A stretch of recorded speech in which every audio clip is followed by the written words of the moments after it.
ये चल रहा अभी मन में क्या चल रहा है? मन में यही चल रहा कि हम लोग को सुविधा चाहिए। सुविधा चाहिए। हाँ, सुविधा हम लोग मिली 20 साल में कि नहीं मिली? कहाँ अभी तक मिला भैया? नहीं मिला। लेकिन अब लड़का लोग है, थोड़ा रोजगार उनको चाहिए। रोजगार नहीं मिल रहा। रोजगार नहीं मिल रहा है, सब बेगारी है अभी। मन में चल रहा है कि लगातार यहाँ के युवाओं को, यहाँ के क्या पूरे देश के युवाओं को ठगा गया है। मोदी जी जो बोलते हैं वही है नीतीश कुमार करते हैं। तो हम रिपेयरिंग नहीं करना चाहते हैं, हम जनरेटर को बदलना 20 चाहते साल से लगातार मुख्यमंत्री हैं जिनकी बात कर रहे हैं। हैं। जी हाँ, 15 साल से 20 साल से लगातार हैं। अब वो धुआं देने लगा है, अब वो रिपेयरिंग से काम नहीं चलेगा। अब नया जनरेटर चाहिए, नया इंजन चाहिए जो तेज चले। यहाँ बुनकर है ना, बुनकर छोटे छोटे जो बुनकर है वो कहाँ कपड़ा बेचेंगे?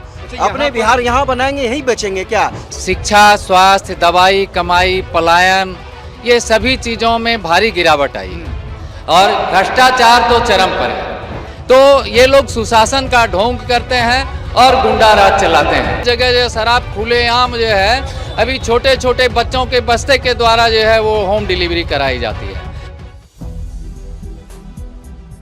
4 PM न्यूज नेटवर्क में आप सभी का स्वागत है। मैं हूं क्षितिज कांत। बिहार चुनाव का पहले चरण का मतदान हो चुका है। आपने देखा 64.69% मतदान होता है। इस मतदान को ऐतिहासिक मतदान घोषित किया गया। आप ये भी देख रहे हैं कि माहौल किस तरीके का रहा। पब्लिक लगातार तमाम मुद्दे बता रही थी, उसमें सबसे बड़ा मुद्दा पलायन का भी था। लेकिन जिस समय हम ये वीडियो कर रहे हैं, ये विधानसभा भागलपुर की है। यहाँ पे सबसे बड़ा मुद्दा सिल्क को लेकर है। यहाँ पर सिल्क का वर्क तो हो रहा है, लेकिन यहाँ की पब्लिक कहती क्या हम धागा लेकर गुजरात से आएंगे? इस तरीके की बातें हैं। प्रधानमंत्री नरेंद्र मोदी तमाम बार मुद्दे तो उठाते हैं, यहाँ की चीनी से चाय पीने की बात तो करते हैं, लेकिन आप ये देख रहे हैं कि किसी भी तरीके से कोई भी वर्क नहीं होता। ये बात पब्लिक कह रही है। हम बात करेंगे और समझेंगे क्या कुछ चल रहा माहौल, पब्लिक क्या कुछ सोच रही है और 2025 के विधानसभा चुनाव का जो दूसरा चरण है उसमें मतदान करने से पहले भागलपुर की जनता क्या सोच रही है। नाम क्या हुआ? मोहम्मद बिलाल खान। बिलाल जी, क्या चल रहा दिमाग में? मेरा दिमाग में यही चल रहा सर जी, जो भी बढ़िया मतलब चलावे बनावे, हम लोग बाहर भीतर जाते हैं। बाहर भीतर मतलब क्या? हाँ, मतलब राजस्थान, हाँ? राजस्थान जाते हैं, बेंगलोर जाते हैं, कर्नाटक जाते हैं, तमिलनाडु जाते हैं, हर जगह जाते हैं। हम लोग को यही सुरक्षित चाहिए कि यहाँ कोई प्लान चाहिए, मतलब कोई मतलब कंपनी चाहिए, ये जाके हम लोग यहाँ रुके। आप कहाँ पे काम करते हैं? मैं करता हूँ बेंगलोर में, हैदराबाद। बेंगलोर से में, आए हाँ। हैं? छठ के समय आए थे? जी नहीं है, मैं बुनकर हूँ। जी। यहाँ का माल वहाँ बेचता हूँ। यहाँ का माल वहाँ पर? हाँ। माल कहाँ से आ रहा है? यहाँ बुनता हूँ मैं। यहाँ बुनते हैं? बुनकर, हाँ। यहाँ पे धागे को लेकर के बड़ी समस्या बताई गई कि आप धागा गुजरात से लाएंगे क्या? जी नहीं, हाँ। गुजरात का बात नहीं है। गुजरात का जो बोलता है, बाकी हम लोग मैं लोग जो तैयार करता हूँ, अपना लुंगी, अपना ये सूता यहाँ से आता है, नेपाल से सिल्क के नेपाल से आता है उस सूता, और यहाँ तैयार करता हूँ और यहाँ से मैं बेचता हूँ। क्या चल रहा अभी मन में क्या चल रहा है? मन में यही चल रहा कि हम लोग को सुविधा चाहिए। सुविधा चाहिए। हाँ, सुविधा हम लोग मिली 20 साल में कि नहीं मिली? कहाँ अभी तक मिला भैया? नहीं मिला। नहीं, कहाँ पीछे मिला? देखिए एक महिला भी है, उनसे बात करें। मैम, आपका नाम क्या हुआ? मेरा पिंकी साहू है। पिंकी जी, रसोई के क्या हाल चाल हैं? क्योंकि आप लोग घर में रहती अच्छा हैं। क्या चल रहा है इस गवर्नमेंट में जो 20 साल लगातार रही, इसमें कुछ लाभ मिला महिलाओं को? हाँ मिला, क्या क्या फायदे रहे? बहुत फायदे हुए हैं। जैसे कि? जो बिहार जैसे लकवा मारा हुआ तो बिहार खड़ा हो गया। खड़ा हो चुका है। हाँ, लेकिन अब लड़का लोग है, थोड़ा रोजगार उनको चाहिए। रोजगार नहीं मिल रहा है। रोजगार नहीं मिल रहा है, सब बेगारी है अभी। उनके लिए भी तो कुछ रोजगार चाहिए ना। दिक्कतें हैं। हाँ हाँ, बिल्कुल दिक्कत है। और क्या क्या समस्याएं हुई? अभी तो हम लोग को लेडीज लोग को तो बहुत सुविधा है। अब जेंट्स लोग को भी सुविधा मिलेगा तब ना उसका घर चलेगा अच्छा से। जेंट्स को सुविधा मिलनी चाहिए तब ना वो अपना परिवार को चला सकता है। सिर्फ लेडीज को व्यवस्था देने से नहीं ना होगा।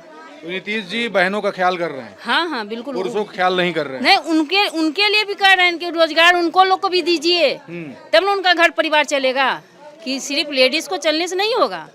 तो बाहर जाके काम करना पड़ता है क्या? हाँ, बाहर जाके काम करना पड़ता है। हम सोचे हम लोग का बिहार में भी कुछ रोजगार हो। यहाँ बिहार में रोजगार नहीं है। बिहार में रोजगार नहीं है। पलायन का मुद्दा है। हाँ, ये पलायन का मुद्दा, और ये पलायन का ये बड़ा मुद्दा है जो लगातार उठाया जा रहा है। सर आपका नाम क्या हुआ?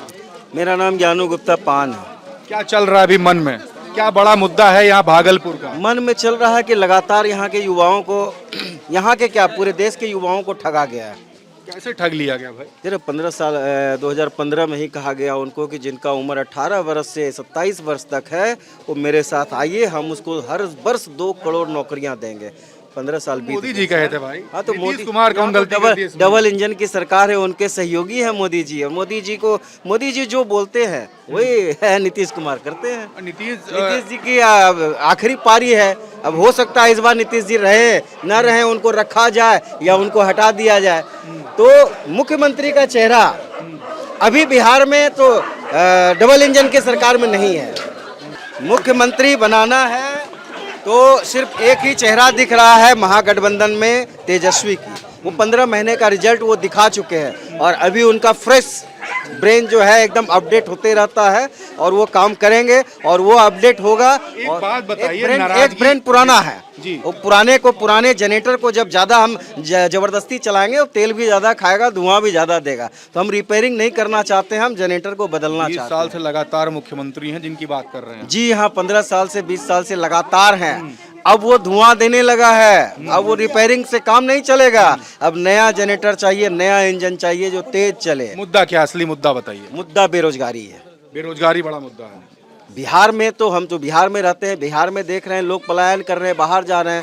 यहाँ कोई काम ही नहीं है। जिसके पास काम था वो यहाँ बुनकर है ना, बुनकर छोटे छोटे जो बुनकर है वो कहाँ कपड़ा बेचेंगे? अपने बिहार यहाँ बनाएंगे, यहीं बेचेंगे क्या? अगर उनको दिल्ली जाना हो बेचने के लिए तो जीएसटी लगेगा। जिसको 10,000 20,000 का बेचना है जा करके वो जीएसटी लेगा, वो चलेगा क्या? यहाँ पर बड़े बड़े इंडस्ट्री को भी 5% लगता है कपड़े पर, यहाँ पर और बुनकर ज्यादा है। छोटे बुनकर को भी 5% लगेगा। चल पाएगा? बड़े व्यापारी के सामने वो टिक पाएंगे क्या? यहाँ पर बुनकर ज्यादा है, सारे बुनकर हैं और सारे छोटे बुनकर हैं जी। जो जिसके पास एक हस्तकरघा है वो चला रहा है, दिन भर में वो 10 मीटर 5 मीटर का कपड़ा तैयार करता है, वो चाहता है हमको बेचना है तो मजबूरी है उसको यहीं बेचना है। जीएसटी तो वो ले नहीं पाएगा, वो दिल्ली नहीं जा पाएगा बेचने के लिए। पहले बेच लेता था, कुछ आमदनी हो जाती थी, लेकिन अब तो मजबूर है, बड़े व्यापारी के आगे मजबूर हो जाता है वो। अब वो क्या करेगा? बड़े व्यापारी के आगे बुनकर मजबूर हो जाता है। ये बातें बताइए। आपका नाम सर क्या हुआ? विक्रांत कुमार। विक्रांत जी, क्या चल रहा मन में? वोट डालने जा रहे हैं 11 तारीख इस को। बार हम लोग बदलाव के मूड में हैं। क्यों? 20 साल से हमने नीतीश कुमार की सरकार को देखा। इसमें शिक्षा, स्वास्थ्य, दवाई, कमाई, पलायन, ये सभी चीज़ों में भारी गिरावट आई है और भ्रष्टाचार तो चरम पर है। मैं खुद ऐसे पीड़ित हूँ कि हमारी एक बच्ची जो है वो एएनएम में आई थी, सेलेक्ट होकर के बिहार सरकार के कंपटीशन के द्वारा 2,000 रुपये घूस नहीं देने के कारण उसका यह मर्डर का अटेम्प्ट हो जाता है। सारे जांच में दोषी पाई गई, लेकिन नीतीश कुमार की सरकार के द्वारा किसी भी प्रकार की कार्रवाई नहीं की गई। तो ये लोग सुशासन का ढोंग करते हैं और गुंडा राज चलाते हैं। बिहार में शराबबंदी की गई, लेकिन आप लोग हमेशा देखते होंगे कि हर जगह जो शराब खुलेआम जो है अभी छोटे छोटे बच्चों के बस्ते के द्वारा जो है वो होम डिलीवरी कराई जाती है। तो जब कोई भी कार्य कराया जाता है, अगर इम्प्लीमेंटेशन नहीं है तो वैसे कार्य को नहीं करना चाहिए। अगर शराबबंदी की गई तो पूर्णतः कराना चाहिए था, और अगर नहीं हो पाई तो सरकार का राजस्व का घाटा जो राज्य का हो रहा है वह नहीं होने दिया जाना तो इस चाहिए बार था। कसम खा करके आप लोग बदलाव के मूड में? बिल्कुल बिल्कुल। और ये बदलाव प्रथम फेज के जो चुनाव में 64% का जो मतदान हुआ है उन्होंने बता दिया। आज तक आज़ादी से लेकर के आज तक ये पहली बार जो है 64% का मतदान हुआ। इसके पूर्व एक बार भी किसी भी चुनाव में 64% का मतदान नहीं हुआ है। और जब जब वोटर अपना वोट करते हैं एग्रेसिव हो करके तो उस बार बदलाव आता है। इस बार बदलाव निश्चित है और नीतीश कुमार की सरकार जानी है और महागठबंधन की सरकार बनी है। एक मिनट सर, आपका नाम क्या हुआ? अब्दुल जब्बार। अब्दुल जी, सब क्या सब बोल रहे हैं, बदलाव की बात करते हैं? जी हाँ सर। क्यों कर रहे हैं? क्यों कर रहे हैं? यहाँ कोई चीज़ सोचते तो वो काम होता नहीं है, जो काम सोचते वो होता नहीं। अगर बोलता भी है कि ये कर देंगे, वो कर देंगे, ये कर वो करता नहीं है। अच्छा ये बताइए, ईमानदारी से बताइए, सुशासन की सरकार है या नहीं? नहीं वो सरकार अब चलने वाला नहीं है, वो उसको अब हटाइए देना बढ़िया है। कोई फायदा नहीं हुआ? कोई फायदा नहीं सर। राशन वासन तो देते हैं मोदी जी। देते हैं राशन के आप पे वही चलता रहता है, 2-4-8 रोज खाए चला आता, उससे ज़्यादा तो हम लोग को महंगाई पड़ जाता है। महंगाई बढ़ी है। जी सर, बड़ा मुद्दा क्या आपका? उस सब पर कोई ध्यान देता नहीं है। आप अच्छा काम क्या करते हैं? हम क्या करते हैं, अब ठेला उला घिसते थे, अब नहीं घिस सकते, तबीयत खराब रहता है, बैठे रहते हैं। भैया क्या करते हैं आपके? भैया का नए लड़का सब करता है कहाँ? यहाँ पे बिहार, यहाँ पे रहते हैं कहीं बाहर? जी बाहर रहता है, यहाँ पे नहीं रहते हैं। नहीं बम्बई रहता है, दिल्ली में रहता है, यही सब करता है तो सर। यहाँ पे रोजगार नहीं मिला? नहीं सर, कुछ नहीं मिल रहा है, कोई असरा भी नहीं है कि मिलेगा, सब ऊपर रख देता खाता। जी आपका नाम भाई? सर क्या हुआ? मेरा नाम निजाहत अंसारी है। सर क्या चल रहा है अभी दिमाग में वोट से पहले? वोट यही चल रहा दिमाग में कि बिहार में बदलाव हो। अभी जो बेरोजगारी है, भ्रष्टाचारी है और नौजवान जो है इधर उधर मारे फिर रहे हैं, ये तमाम समस्याओं को देखते हुए न यहाँ पर अच्छा शिक्षा के लिए कोई स्कूल है, न यहाँ पर स्वास्थ्य केंद्र है, यहाँ से 10 किलोमीटर दूरी पर जो है मायागंज हॉस्पिटल है। अच्छा सर एक बात बताइए, AIMIM के असदुद्दीन ओवैसी ने भी अपने प्रत्याशी उतारे हैं, आप मुस्लिम हो, AIMIM को बारे में क्या सोचते हो? देखिए यहाँ सेकुलर देश है, यहाँ प्रजातंत्र देश है, जी सभी को अपना हक है लड़ने का, लेकिन असदुद्दीन ओवैसी साहब को मैं आपके चैनल के माध्यम से ये आपको उनको कहना चाहता हूँ, बताना चाहता हूँ कि यहाँ पर जो काम RSS वाले कर रहे हैं या भाजपा कर रहे हैं, वही काम तो वो भी कर रहा है। ओवैसी? हाँ, क्या वो अपना नाम पहले बदल दे, वो नाम बदल दे कि दलित मुस्लिम कर दे पार्टी का नाम। ये इत्तेहादुल मुस्लिमीन रखने का क्या जरूरत है, खाली मुसलमानों की पार्टी? यही बात तो RSS वाले भी कहते हैं। तो वो इस देश के मुताबिक, प्रजातंत्र के मुताबिक उनका सोच बिल्कुल गलत है। घटना जो ऑल इंडिया मजलिसे इत्तेहादुल मुस्लिमीन नाम रखा गया, इससे नाराजगी आपको क्या होगी? नाराजगी ये है कि उनका काम है खाली मुस्लिम को अलग करना। जी। यही काम तो हमारे बीजेपी के भाई कर रहे हैं ना, तो इससे विकास तो नहीं न होगा। जी। विकास कभी होता, ताकत जब ही हम बनता जब हम मुक्का बन जाते जी। हैं। ये उंगली अलग है, इसको तोड़ दीजिएगा, मुक्का तोड़ने में, इसको खोलने में बड़ा मेहनत पड़ेगा। तो यहाँ अनेकता में एकता है, जी भारत में अनेकता में एकता है। इधर आ जाइए, गाड़ी आ रही है। ये हमारी भाईचारा प्यार मोहब्बत रहेगा तो हम विकास की ओर बढ़ेंगे। जी। यही सोच करके तो 89 में यहाँ पर दंगा किया गया। शिलान्यास तो पूरे भारत में हुआ, जी भागलपुर में क्यों दंगा हुआ? इसलिए कि हमारी ताकत 1987 में देख लिया था। बुनकर एजिटेशन यहाँ पर हुआ था, जो कि तांती मुस्लिम मोमिन ये पूरा बुनाई का काम करते बुनकर है। तो यहाँ पर हमारी ताकत को देख करके यहाँ पर एक सिल्क इंस्टीट्यूट भी है आपका? एकदम भागलपुर देश में सिर्फ 2 सिल्क इंस्टीट्यूट है, उसमें से एक यहाँ पर है। भागलपुर सिल्क इंस्टीट्यूट से पूरे विश्व में जो है इसका नाम जाना जाता है। लेकिन आज विश्व में जाने वाले नाम को आज दर दर भटकना पड़ रहा है, रोजगार नहीं है। जी। हमारा जो है जो ताना वाला बुनाई का कपड़ा है वो जो है हम नहीं चल पा रहा, हमको ऑर्डर नहीं है। जब सरकार चाहे, अगर सरकार चाहे तो हमको दे सकती है। जैसे कि मान लीजिए कि हॉस्पिटल है या आज सरकारी जितने दफातर है या तो पुलिस का ड्रेस है, हम हर तरह का कपड़ा बना सकते हैं एकदम 101%, लेकिन हमको नहीं मिलता। ये मुद्दा है इस बार का। हाँ जी। आपका सर नाम क्या हुआ? मेरा नाम मोहम्मद रिजवान अंसारी है। आपके मन में क्या चल रहा है? मेरे मन में चल रहा कि हर हाल में बदलाव होना चाहिए, बदलाव से बाहर आएगा और बिहार की जनता का विकास होगा।